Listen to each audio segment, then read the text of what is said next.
নবগঠিত খান বাহাদুর ফজলুর রহমান ক্রীড়া ফাউন্ডেশনের আয়োজনে খান বাহাদুর ফজলুর রহমান স্মৃতি ফুটবল টুর্নামেন্টের ফাইনাল খেলা অনুষ্ঠিত হয়ে গেল। এ খেলায় দ্বিতীয় বৃহত্তম দর্শক সমাগম হয়েছিল শেরপুর শহীদ মুক্তিযোদ্ধা স্মৃতি স্টেডিয়াম মাঠে।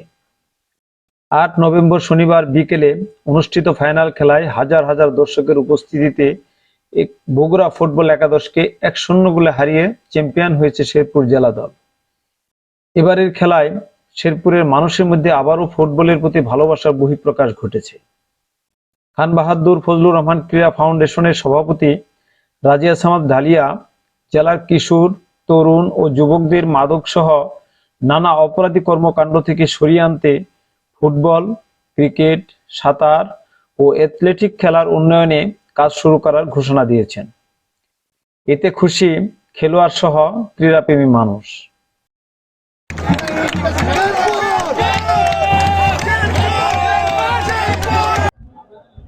আসলে এটা একটা ফুটবলের গণজোয়ার সৃষ্টি হয়েছে আজকে। এর মাধ্যমে যে আজকের এই ফুটবল খেলায় যে অজস্র দর্শক, এই দর্শকই প্রমাণ করে আমরা ক্রীড়ামোদী।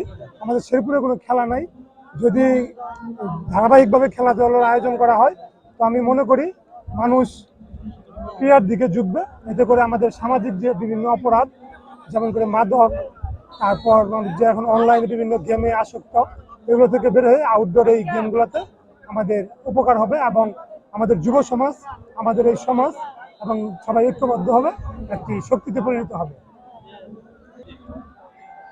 আসলে শেরপুরের মানুষ ফুটবল পাগল, এটা আজকে দ্বিতীয় দিন প্রমাণ হলো। এর আগেও একদিন প্রমাণিত হয়েছে। প্রচুর দর্শক, যে দর্শক জায়গা দেওয়া যায় না। আজকে খান বাহাদুর ফজলুর রহমান স্মৃতি টুর্নামেন্টের ফাইনাল খেলা বিভিন্ন জেলা থেকে 8টি দল অংশগ্রহণ করেছিল। আজকে তার ফাইনাল খেলা শেরপুর বনাম বগুড়া। দর্শক আসলে গ্যালারিতে জায়গা পাচ্ছে না বিদায় মাঠের ভিতরে সেইভাবে দাঁড়ায় বৈশাখ কষ্ট করে যেভাবে হোক খেলা দেখতেছে। দর্শকগুলো সুশৃঙ্খল ভাবেই আছে। আমরা চাইবো এরকম টুর্নামেন্ট যেন আরো হয়, ক্রীড়া সংস্থার সহযোগিতায়, শেরপুর ফুটবলার, সাবেক ফুটবলার যারা আছে এদের সহযোগিতায়, সংবাদকর্মীদের সহযোগিতায় এবং বিভিন্ন মহলের সহযোগিতায় আজকে ফাইনাল খেলা অনুষ্ঠিত হতে যাচ্ছে এবং সুশৃঙ্খলভাবে সবাই খেলাটা উপভোগ করছে। যতটুকু দেখলাম এখানে কোনো ঝামেলা বা কোনো বিশৃঙ্খল পরিবেশ নাই। খুব সুশৃঙ্খলভাবে সুন্দর খেলাটা পরিচালনা হচ্ছে। এই জন্য মিডিয়া কর্মী থেকে আইন শৃঙ্খলা বাহিনী যারা আছে সবাই সহযোগিতা করার ফলে আজকে এই ফলাফলটা আমরা শেষ করতে পারছি, এই খেলাটা শেষ করতে পারছি। তারপরে আমাদের একটা জেলা প্রশাসক গোল্ড কাপ আছে, আন্তঃ উপজেলা গোল্ড টুর্নামেন্ট আছে। এই দুইটাও যেন আমরা সুন্দরভাবে শেষ করতে পারি।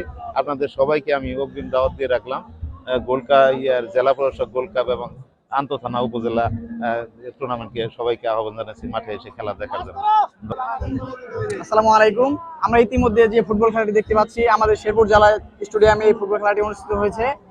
এই ফুটবল খেলার মাধ্যমে আমরা বর্তমানে যে যুবক পোলাপান আছে আমাদের সমাজে, আমরা এই ফুটবল খেলার দিকে আকৃষ্ট হতে পারতেছি। আমরা যে মাদক সমাজ আছে, যে মদ, নেশাবানি, এগুলো থেকে আমরা দূরত থাকতেছি। আমরা এই ফুটবল খেলার মাধ্যমে আমাদের শেরপুরকে আরো উন্নয়ন করতে পারবো। আমরা এই ফুটবল খেলার মাধ্যমে আমরা আমাদের শেরপুরকে বিশ্ব মঞ্চে উপস্থাপনা করতে পারবো। আমরা এই ফুটবল খেলার মাধ্যমে অনেক কিছু করতে পারবো। আমাদের শারীরিক ফিটনেস ভালো থাকবে।